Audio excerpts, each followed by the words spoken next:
네, 국민의힘 추경호 의원이 오늘 법원에서 영장 실질 심사를 받습니다. 자세한 내용 취재기자 연결해 알아봅니다. 한채희 기자.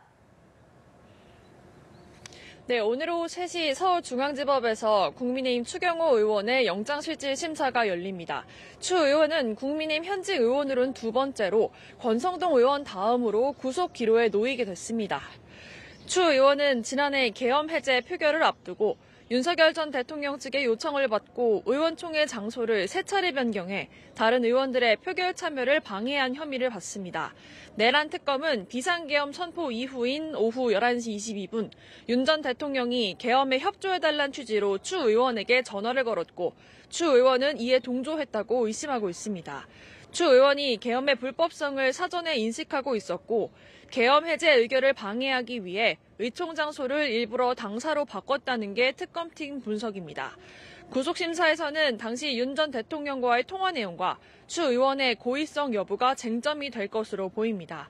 특검은 의견서 등 741쪽 분량의 서면 자료와 PPT 304장을 준비해 추 의원의 구속 필요성을 주장할 예정입니다.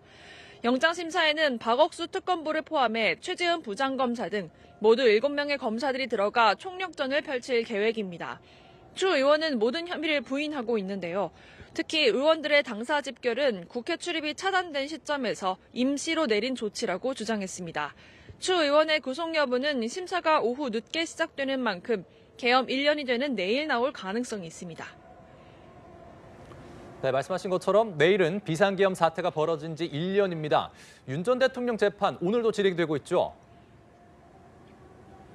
네, 그렇습니다. 내일이면 12.3 비상계엄 사태가 벌어진 지 1년이 되는 가운데 계엄 관련 재판도 막바지에 접어들었습니다. 윤 전 대통령은 내란 특검팀이 공소 유지하는 내란 우두머리 재판을 비롯해 특수공무집행방해 재판, 외환 관련 재판을 받고 있습니다. 순직해병 특검팀이 기소한 이종섭 전 국방부 장관의 호주 대사 도피 관련 재판도 추가되면 윤 전 대통령은 주 4회 재판을 받을 수 있습니다. 가장 오래 진행된 내란 우두머리 재판은 내년 1월 결심을 앞두고 있어 2월쯤 선고가 이뤄질 것으로 보입니다. 이에 앞서 한덕수 전 국무총리의 내란 방조 관련 재판은 내년 1월 21일 선고 공판이 열리기도 합니다. 윤 전 대통령의 혐의와 한 전 총리의 혐의가 맞닿아 있는 만큼 법원의 판단에 관심이 쏠리고 있습니다. 네, 김건희 특검팀은 오전부터 내란 특검 압수수색에 나섰죠. 어떤 내용인지 전해주시죠. 네, 김건희 특검팀은 박성재 전 법무부 장관과 김건희 씨가 나눈 메시지 등을 확보하기 위한 차원으로 오전부터 내란 특검팀에 대한 압수수색을 진행하고 있습니다. 내란 특검이 먼저 압수했던 박 전 장관의 휴대전화를 김건희 특검이 확보하기 위해서인데요. 통상적인 압수수색과는 달리 사실상 임의 제출 형태로 진행 중인 것으로 전해졌습니다. 앞서 내란 특검팀은 박 전 장관의 휴대전화를 포렌식하며 지난해 5월 김건희 씨가 박 전 장관에게 자신의 수사 내용을 파악하라고 지시하는 등의 메시지를 찾은 바 있습니다.